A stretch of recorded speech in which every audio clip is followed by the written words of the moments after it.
Paz do Senhor, meu irmão, minha irmã que me assiste. Eu gostaria de cumprimentar a todos e de dizer que estou muito feliz. E nós estamos aqui, pela graça do Senhor, promovendo essa série de estudos sobre a família. Porque nós sabemos que nos dias de hoje o inimigo ele tem lutado contra as famílias, que são projeto do Senhor. O inimigo ele tem tentado inverter valores, tem tentado destruir aquilo que é o projeto do Senhor. E a nossa série de estudos ela vai se iniciar sobre casamento, com um tema a respeito de casamento. Hoje nós faremos a parte 1 e amanhã nós faremos a parte 2. Lembrando que eu separei aqui são 10 lições para um casamento feliz, começando a partir de hoje, e lembrando que são lições retiradas do livro Plano Perfeito da Mulher Sábia, né? Na verdade, não vale apenas para mulheres, mas são dicas para o casal, para a família. Se você quiser compartilhar com seus amigos, com sua família, pode ficar à vontade, pode compartilhar. Meu nome é missionária Daniela Ferro e nós estaremos aí juntos nos próximos dias nessa jornada aí a qual o Senhor determinou para edificar a nossa família, em nome de Jesus. Vamos lá. 10 lições para um casamento feliz. Aleluia! Quem não quer ser feliz, não é verdade? Então vamos lá. A primeira lição sobre casamento feliz. Primeiro, mantenha um diálogo aberto. Diálogo, conversa. Discordar é comum. Quando a pessoa casa, nós precisamos entender que são duas pessoas que tiveram criações diferentes, pais diferentes, famílias diferentes, conceitos muito diferentes. São duas criações completamente distintas, são duas pessoas completamente distintas que se dispõem a viver juntas. E então, nesse percurso, normalmente acontece uma ou outra discussão.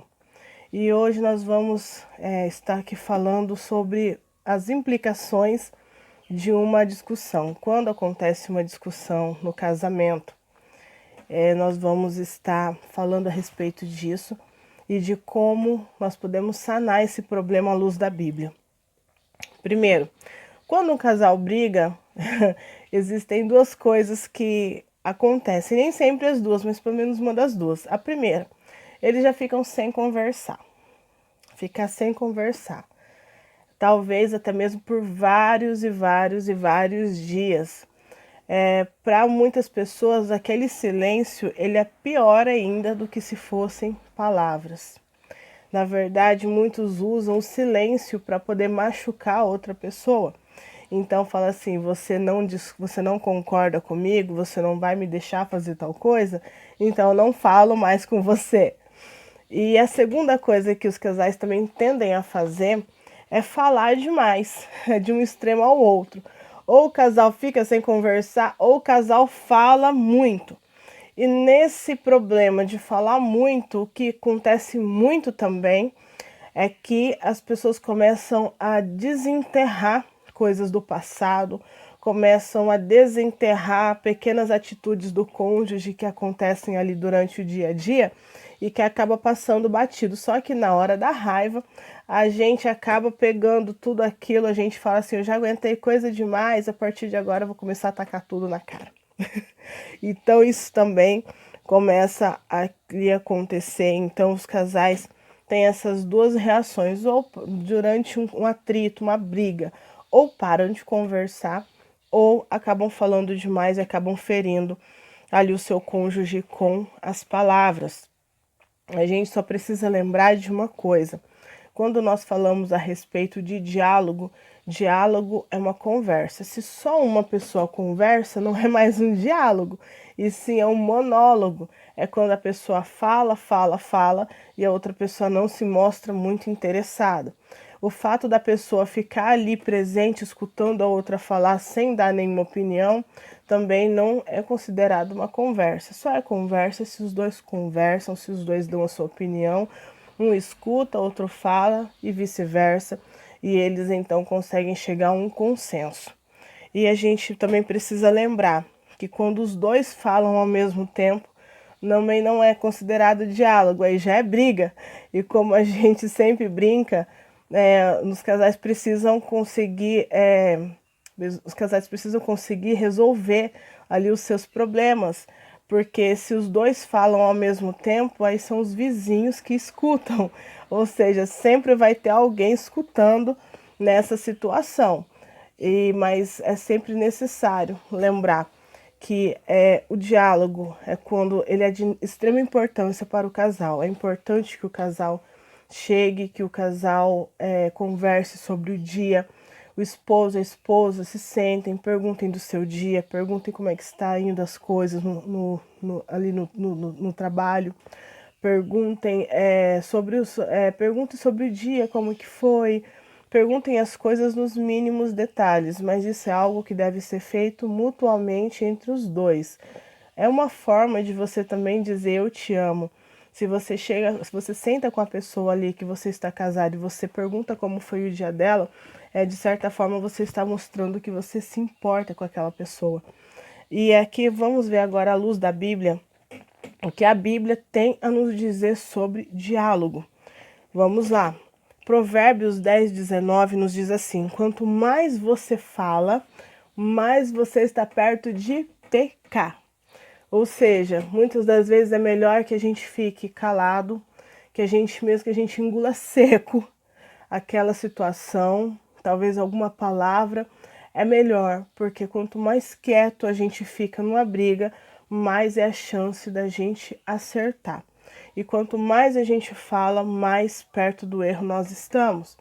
E ainda tem muitos casais que se defendem com aquela prejugativa, usando ainda a palavra, que fala assim, porque a boca fala do que tá cheio o coração.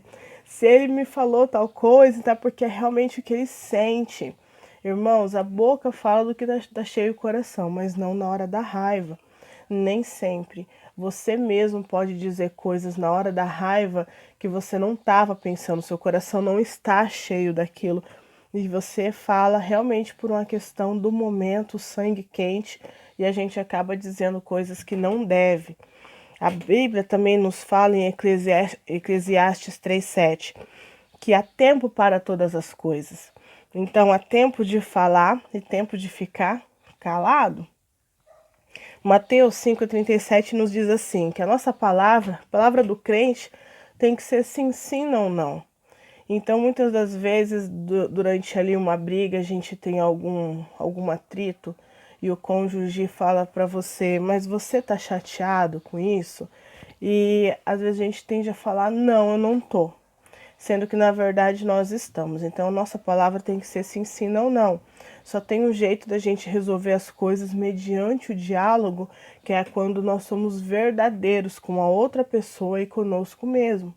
Não tem como a gente querer ter uma conversa sadia para poder resolver a situação e não criar novas situações, sendo que muitas das vezes a gente acaba mentindo para a gente mesmo. A gente tenta camuflar ali a situação, uma situação que na verdade não foi resolvida.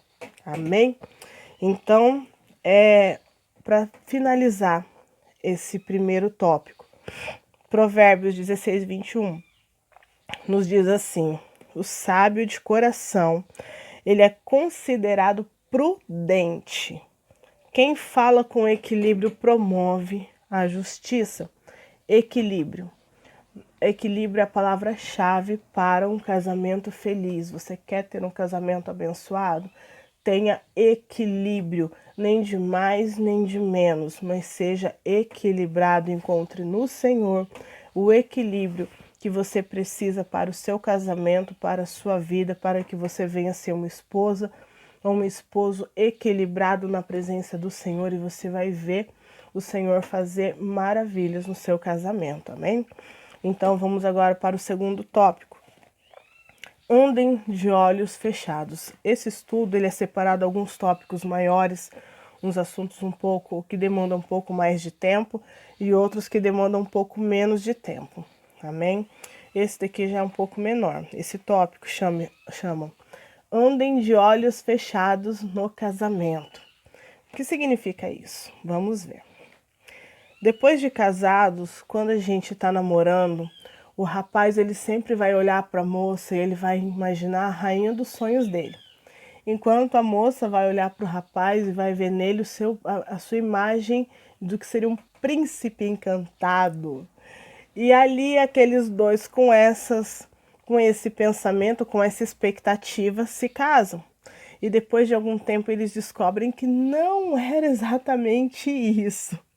E então o homem ele começa a ver ali que a rainha dos seus sonhos tem algumas coisinhas, alguns defeitinhos. E a moça começa a ver que o seu príncipe encantado não era exatamente aquilo que ela imaginava ser. Mas a palavra ela nos orienta que a gente não deve ficar julgando o nosso cônjuge com base nos seus defeitos. Mas se a gente quiser que a pessoa melhore a cada dia, nós precisamos trabalhar segundo as suas qualidades. Nós precisamos enaltecer o que o nosso cônjuge faz de bom, o que ele faz de certo, para que ele continue fazendo. E é aquilo onde ele precisa melhorar. Nós precisamos, com muita sabedoria, estar ali falando, estar mais com sabedoria, estar ali sempre junto, sempre presente, mostrando a essa pessoa que nós estamos do lado dela, independente da situação, nos erros e acertos, né? Então, a gente precisa fechar os olhos para a fraqueza do nosso cônjuge. Nós precisamos estimular cada vez mais as suas qualidades. Por exemplo, quando eu me casei, os meus pais, eles nunca tiveram carro e nem carta.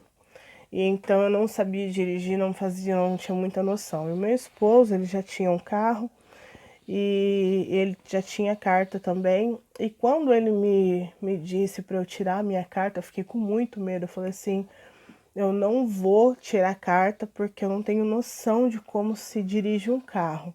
Os meus pais nunca tiveram, então eu também não estou muito interessada. E então ali nós conversamos, ele falou assim, olha, hoje nós ainda não temos filhos, mas no futuro a gente vai ter e vai ser muito necessário, talvez eu possa estar trabalhando e você vai precisar do carro, você vai precisar sair. Então seria mais fácil, mais cômodo para nós dois que você tirasse a sua carta. Então eu fui tirar minha carta. Com muita dificuldade, irmãos. Falar para foi fácil, não foi. Mas para a honra e glória do Senhor e com a ajuda do meu esposo, eu consegui tirar minha carta. Ele estava ali, sempre ali ao meu lado, né, sempre me apoiando. Às vezes eu pensava em desistir, em parar, em largar a carta. E ele sempre falando assim, não, você consegue, você consegue. Mesmo ele sabendo que eu tinha uma dificuldade tremenda, mas ainda assim ele falou, não, você vai conseguir. E agora, para a honra e glória do Senhor, já tenho, acho que 6, 7 anos já que eu tenho carta. E graças a Deus ando para tudo quanto é lado. Hoje tenho aí a nossa filhinha. E realmente hoje eu vejo que é necessário realmente que eu tivesse a carta. Então foi algo que ele acreditou em mim mesmo quando eu não acreditava mais. E ele ainda assim, ele não deixou de acreditar. E é justamente isso que a palavra nos chama a fazer. Muitas vezes você vai precisar acreditar no seu cônjuge em situações que nem ele mesmo acredita mais, mas o Senhor ainda assim ele vai te usar para que você possa alavancar a vida dele em determinada situação, para que isso depois no futuro possa servir de uma grande benfeitoria para o casamento de vocês. A nossa base bíblica é Lucas 6,38, que nos diz assim, com a mesma medida que nós medimos, nós também seremos medidos.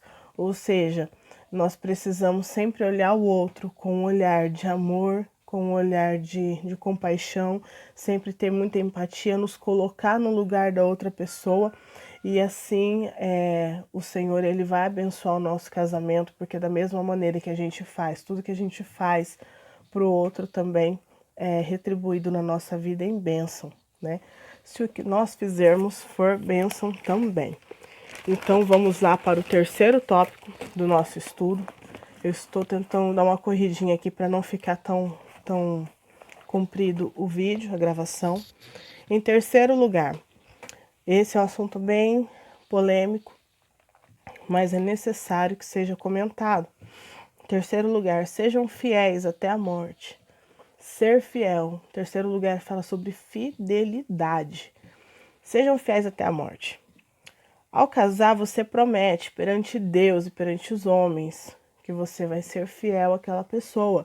Ou seja, você está prometendo que você vai deixar todas as outras pessoas e vai se dedicar, você vai dedicar sua vida àquela pessoa e somente a ela. O sétimo mandamento, lá em Êxodo 20:14, nos diz bem claramente: não adulterarás. Aleluia. Mas lá em Mateus 5, 27 e 28, a gente aprende que, na verdade, adultério não é somente quando a gente consuma o ato, não é quando o ser humano vai lá e consuma o ato com a outra pessoa, mas também adultério é quando você olha, quando você cobiça, quando você deseja a outra pessoa, independente, talvez você nunca falou com aquela pessoa, mas se você em algum momento desejou, você já adulterou com ela. Então, a gente vai aprender aqui, são alguns conselhos para que seja evitado a traição. Alguns conselhos, 5 conselhos bem rapidinhos. Primeiro, Provérbios 28, 26. Depois eu vou estar deixando aqui certinho todos os versículos para os irmãos acompanhar. Provérbios 28, 26 nos diz assim: confiem e sejam dignos de confiança. Confiança é uma coisa essencial para o casamento. Muitas pessoas falam assim: eu confio no meu marido, mas eu não confio nas outras mulheres. Ou então a esposa fala: eu confio na minha esposa, não confio nos outros homens. A partir do momento que você confia, você precisa saber, você precisa ter certeza de que você não vai precisar ficar perdendo noite de sono porque a pessoa falou que ia em tal lugar. Você não vai precisar ficar sempre desconfiado, sempre mexendo naquele celular, naquela carteira, cheirando a roupa. Porque se você for olhar bem, se um relacionamento for baseado nisso, na verdade não é vida. Eu sempre gosto de definir assim. Se for para você estar casado com alguém que você tem que desconfiar 24 horas por dia dessa pessoa, você deixa de viver a plenitude do seu casamento. O segundo conselho nos diz assim: mantenha um firme relacionamento com Deus. Lá em 1 João 3,9. Porque o nosso relacionamento com Deus, ele afeta diretamente o jeito que nós nos relacionamos com o nosso cônjuge e com todas as pessoas que estão ao nosso redor. Então, a base de um casamento feliz, a base de uma vida feliz, é que nós tenhamos sempre relacionamento com Deus, mas um relacionamento firme. Ou seja, ainda que nós sejamos tentados, nós precisamos continuar a permanecer firmes e nunca, jamais, em hipótese alguma, nos afastarmos do Senhor.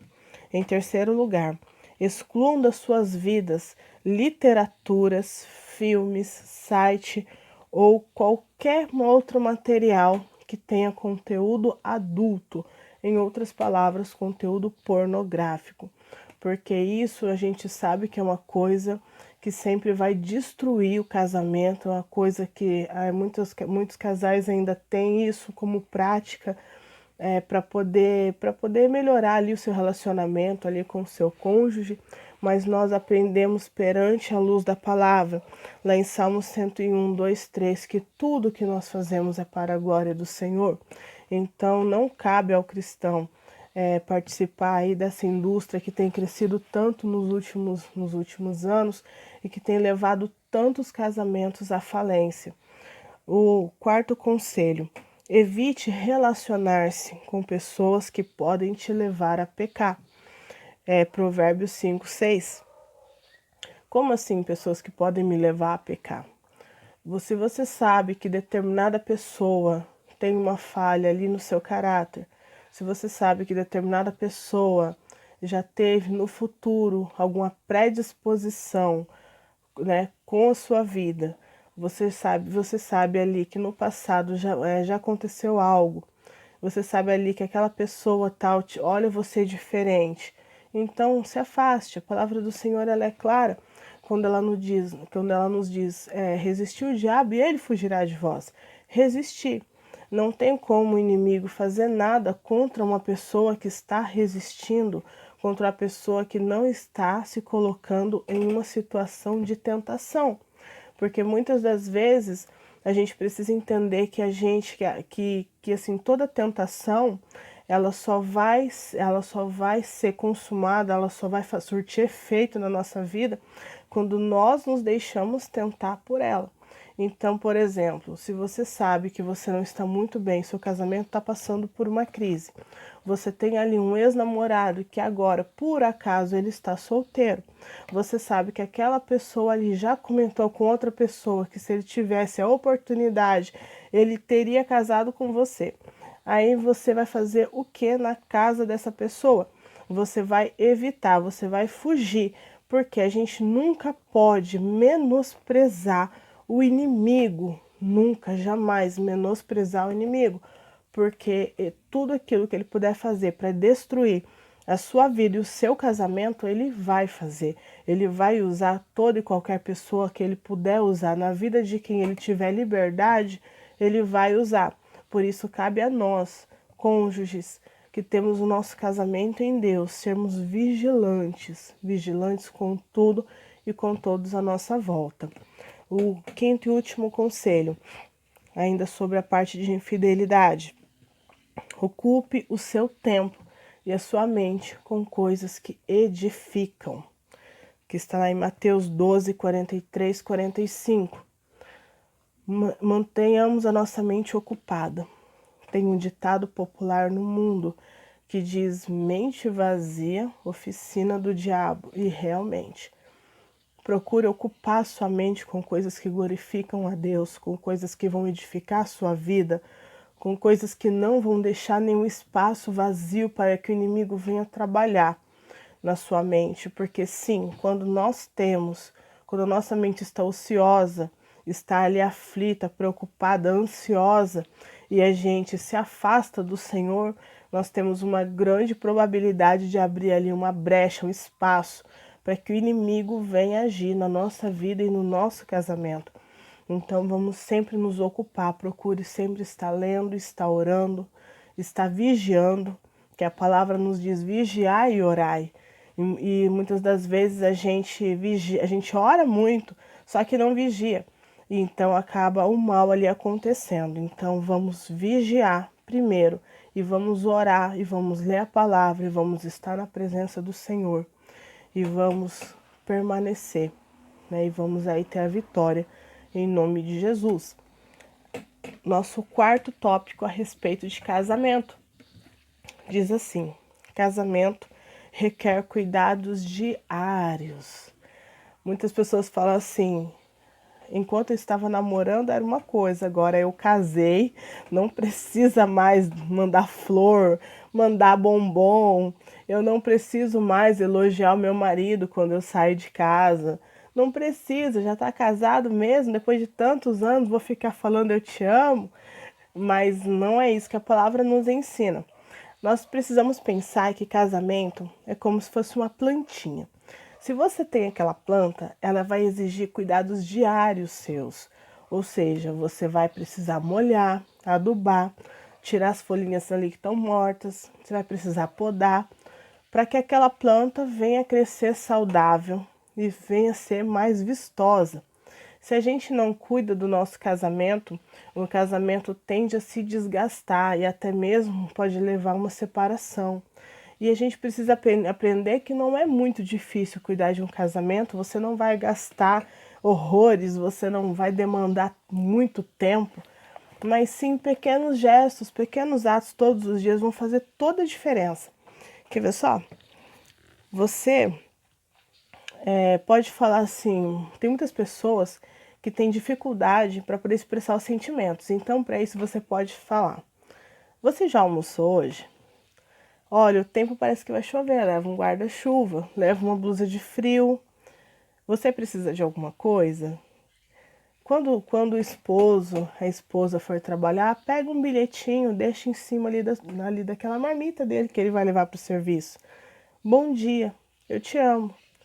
São pequenos detalhes, são pequenas coisas, como não esquecer datas, como você está passando em algum lugar, você viu alguma coisa que o seu cônjuge gosta, mesmo que seja baratinha, compre ali para ele, só para ele saber que você se lembrou dele.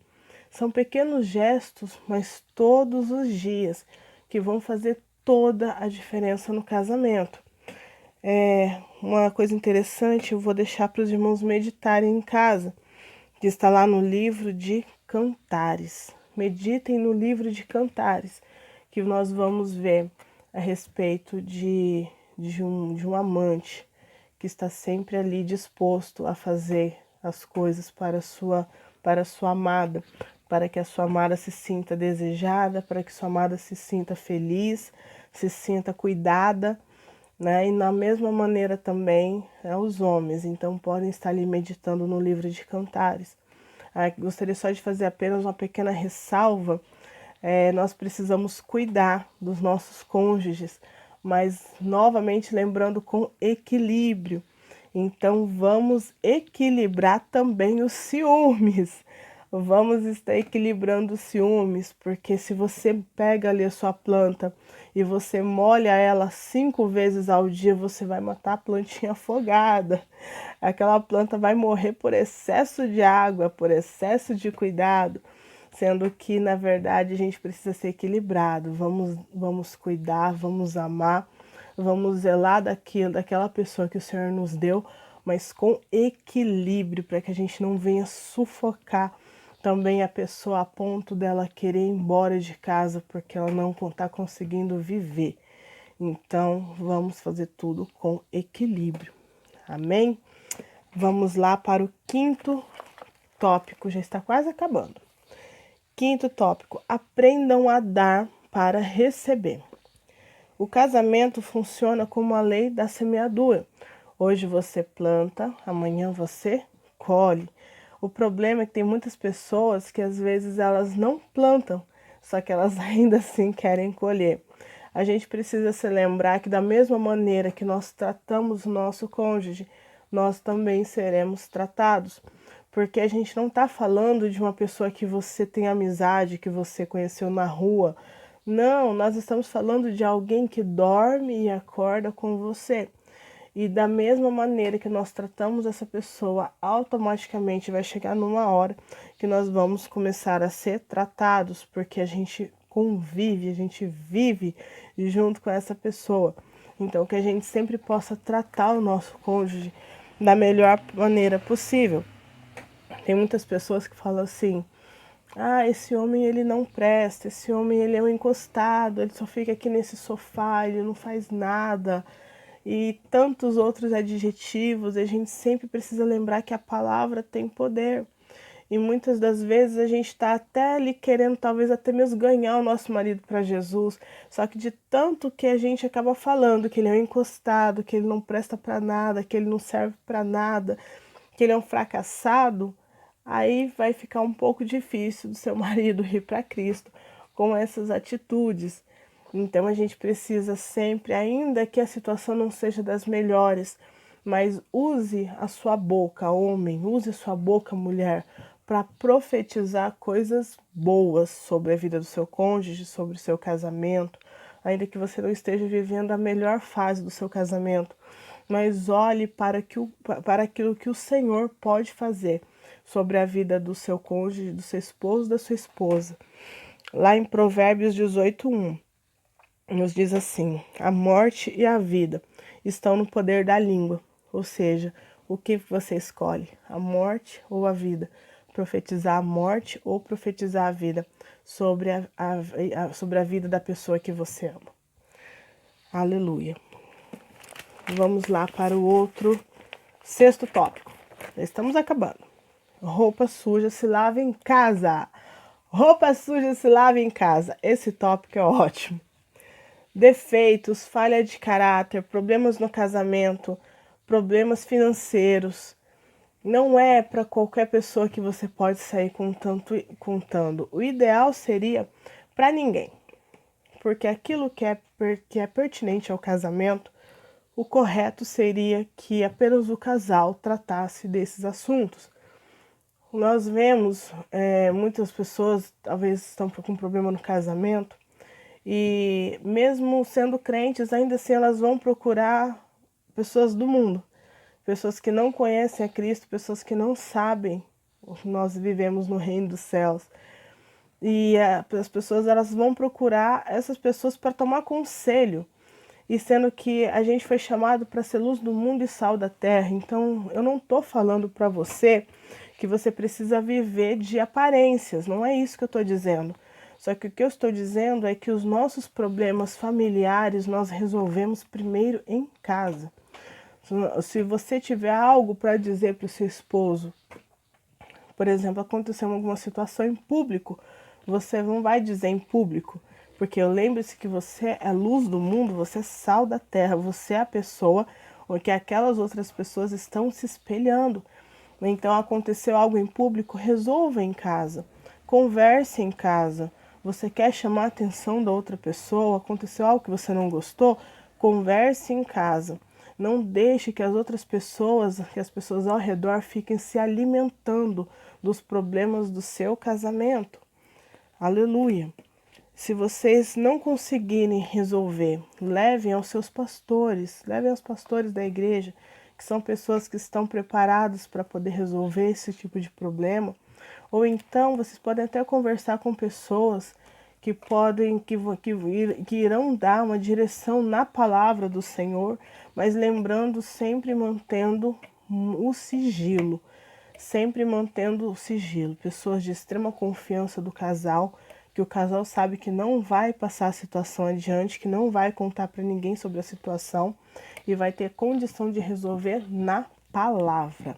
Lembrando ainda que muitas das vezes nem é bom contar para pai, para mãe, para família, porque querendo ou não, todo mundo tem os seus problemas na família e as pessoas ainda, no momento, talvez até que não, só que lá na frente elas podem usar esse próprio problema que você foi contar para elas no seu casamento, elas podem usar contra a sua vida, contra o seu casamento. Então, na verdade, a gente pensa que a gente está resolvendo um problema ali na hora, contando para a mãe, para o pai, para o sobrinho, para a sobrinha, para a tia.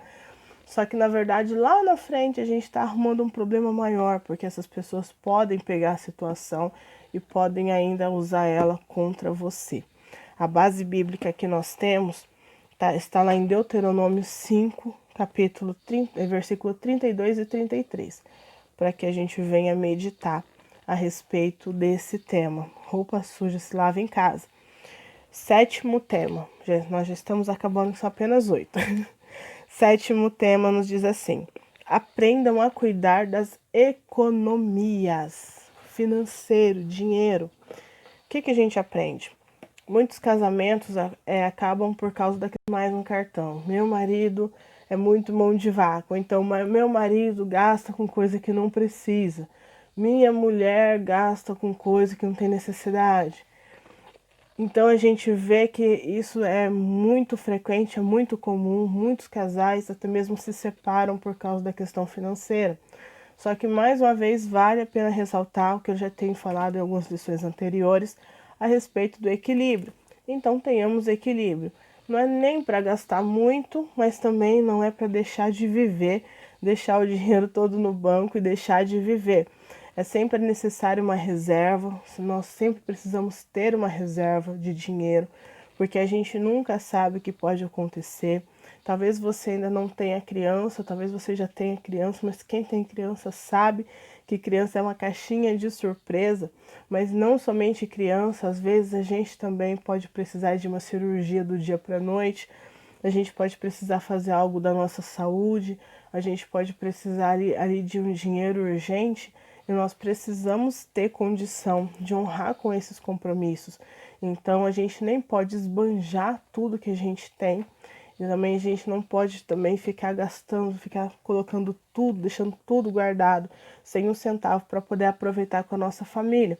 E sempre valendo ressaltar a primeira dica: nunca, jamais, em hipótese alguma, gastemos mais do que a gente ganha. Esse é o primeiro tópico relacionado a esse tema. E realmente é uma grande verdade, não tem como. Uma frase bem interessante que eu vi nesse livro diz assim, que quem tem dinheiro é quem guarda e não quem gasta. Quem tem dinheiro é quem guarda e não quem gasta, né? Já com equilíbrio, como eu acabei de dizer, mas que a gente possa aí estar guardando também, gastando-se com o que é necessário, né? Lembrando que lazer também é necessário, sair ali com a família, passear. Não é algo que precisa ser feito todos os dias, nem todos os finais de semana, mas pelo menos uma vez no mês, né? Pegar um sábado aí que é pagamento, separa ali o dinheiro das contas, da compra, de tudo, e deixa ali um pequeno valor, mesmo se não der para sair com a família, né? Pede uma pizza, pede um lanche, um refrigerante no sábado à noite, que já vai ficar bom. Quando a situação melhorar, separa um dinheirinho a mais para poder sair, viajar, quem sabe, mas sempre fazendo tudo com equilíbrio, né? Um texto para cuidado com cheque, cartão, prestação, 3 vezes de R$ 20, né? As mulheradas, ai mulherada, eu não posso deixar isso passar. Nós mulheres somos ninja nisso, mas foi apenas 3 vezes de R$ 20. 3 vezes de R$ 20 já são R$ 60. A pergunta é, cabe R$ 60 no meu orçamento? Essas parcelas de 3 de R$ 20, aí só que elas vão ser acrescentadas ao valor da minha compra, da minha gasolina, do meu aluguel, da minha água, da minha luz, da minha internet. Será que eu vou ter será que esses 3 vezes de R$ 20 não vai fazer falta para mim depois, na hora que eu for somar as coisas? E ainda assim vale uma regra, uma coisa interessante que eu estou lembrando aqui. Eu cresci vendo os meus pais comprarem as coisas à vista. Então, muitas das vezes vale a pena, até mesmo para você ter um desconto maior, comprar as coisas à vista. Vale a pena você guardar o dinheiro para depois você comprar, ao invés de você comprar ali em 50 mil suaves prestações. Comprando à vista, você vai automaticamente pagar mais barato e vai ficar sem a dor de cabeça, né? Mas quando a gente não tem o dinheiro ali para comprar à vista, nós compramos sim, parcelamos ali no cartão, mas de uma maneira, um valor que dê para a gente pagar, um valor que você consiga pagar sem perder noite de sono e que não vai faltar, não vai tirar da boca ali da sua família. Então, para terminar, Isaías 55:2, deixo para meditação a respeito desse tema sobre economia. E agora o nosso último tópico nos diz assim: perdoem-se antes de dormir. Perdoar. Quando há uma briga, normalmente há o silêncio, como nós já falamos lá na primeira lição, né? Que o silêncio funciona para muitas pessoas como um chicote, porque tem muitas pessoas que falam assim, eu preferia que ela me xingasse do que ela ficasse sem falar comigo. Então o silêncio também funciona como um chicote, às vezes, que ele é mais dolorido que as palavras. E o orgulho toma conta do casamento, ou seja, nenhum dos dois querem dar o braço a torcer. Uma coisa que a gente precisa entender é que sempre que tem uma briga, nunca vai ter só uma pessoa certa e uma pessoa errada. Se os dois estão brigando é porque em algum aspecto os dois erraram, em algum aspecto os dois estão certos. Só que muitas das vezes, quando a gente briga com o nosso cônjuge, querendo ou não, é uma brecha que a gente dá para o inimigo entrar. E você quer saber de alguém mais orgulhoso do que o próprio inimigo? Ele tentou ser igual a Deus. O orgulho dele foi tanto que ele quis subir ao mais altos céus, da onde ele foi expulso pelo Senhor, por tentar ser igual a Deus. E um pouquinho desse orgulho entra no nosso coração, entra no coração daquele que fala assim, eu sou melhor do que ele e por causa disso eu não vou pedir perdão. Não, eu sou bem melhor do que ela, por causa disso eu não vou pedir perdão. Eu tô certo, eu vou pedir perdão por quê? Eu tô certo, eu vou pedir perdão pra quê? Só que isso aí é uma coisa que a gente aprende lá em Efésios 4:26, onde nos fala assim, não se deixe o sol se pôr sobre a tua ira. Ou seja, você pode irar, se não me engano é o Salmo 4, que nos diz assim, irai-vos, mas não pequeis, consultai no travesseiro o seu coração e sossegai. Ou seja, você ficar bravo, você ficar irado, você Você ficar chateado é uma coisa, mas a partir do momento que você estende aquilo por vários dias, aí já é onde entra o pecado, porque a palavra fala: irai-vos, mas não pequeis. É possível que você fique irado ali na hora, você fique bravo, chateado ali na hora, só que se você não resolve aquela situação com o diálogo, principalmente, é onde você abre brecha para que o pecado venha entrar na situação. Quando começa a ser pecado, quando eu deixo ali, talvez até mesmo de estar dormindo na mesma cama que o meu cônjuge, porque eu estou com raiva e porque eu não vou fazer as pazes, porque eu estou certo. Ou seja, o orgulho entra, e o orgulho, ele é pecado. Então, entrou o orgulho, já começa a orar, começa a repreender, pede perdão primeiramente ao Senhor, pede perdão para o seu cônjuge. Às vezes a gente pede perdão, às vezes a gente realmente não está errado, só que para não dar brecha para o inimigo, a gente pede perdão. É uma coisa interessante que eu gostaria de ressaltar aqui a respeito, até mesmo do meu esposo.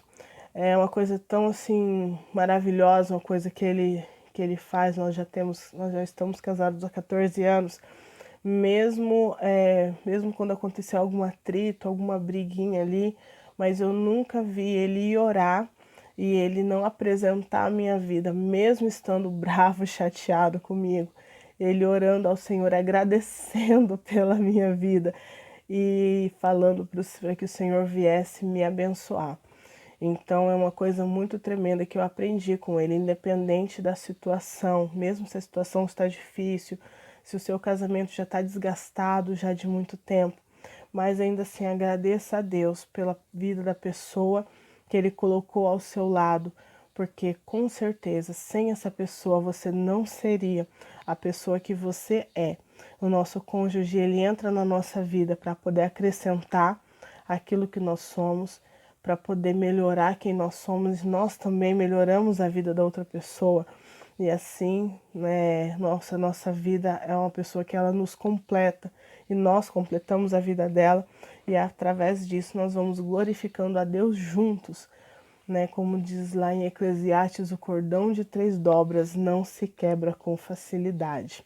Ou seja, o homem, a mulher e Deus, as 3 dobras que fortalecidas não se rompem. E para finalizar, perdão, ele não é algo limitado. A palavra nos fala para a gente perdoar 70 vezes 7 por dia, ou seja, são aí muitas vezes ao dia, perdoando, sempre perdoando, expressando também que o perdão precisa ser recíproco. Hoje eu perdoo, amanhã eu preciso ser perdoado. Agora eu perdoo, daqui a 5 minutos eu vou precisar ser perdoado também. Então nós precisamos levar o nosso casamento dessa maneira, para que o inimigo não venha entrar sobre a nossa casa, sobre a nossa vida, sobre a vida do nosso cônjuge. E é isso, o estudo de hoje. Essas foram as 8 lições a respeito do casamento.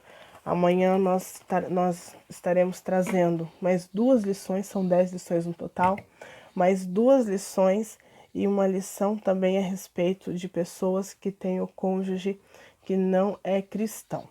Amém? Se você sentiu no seu coração de compartilhar essa mensagem, pode ficar à vontade, que Deus te abençoe grandemente. E amanhã nós voltamos com a segunda parte dos estudos para a glória do Senhor. Deus te abençoe em nome de Jesus.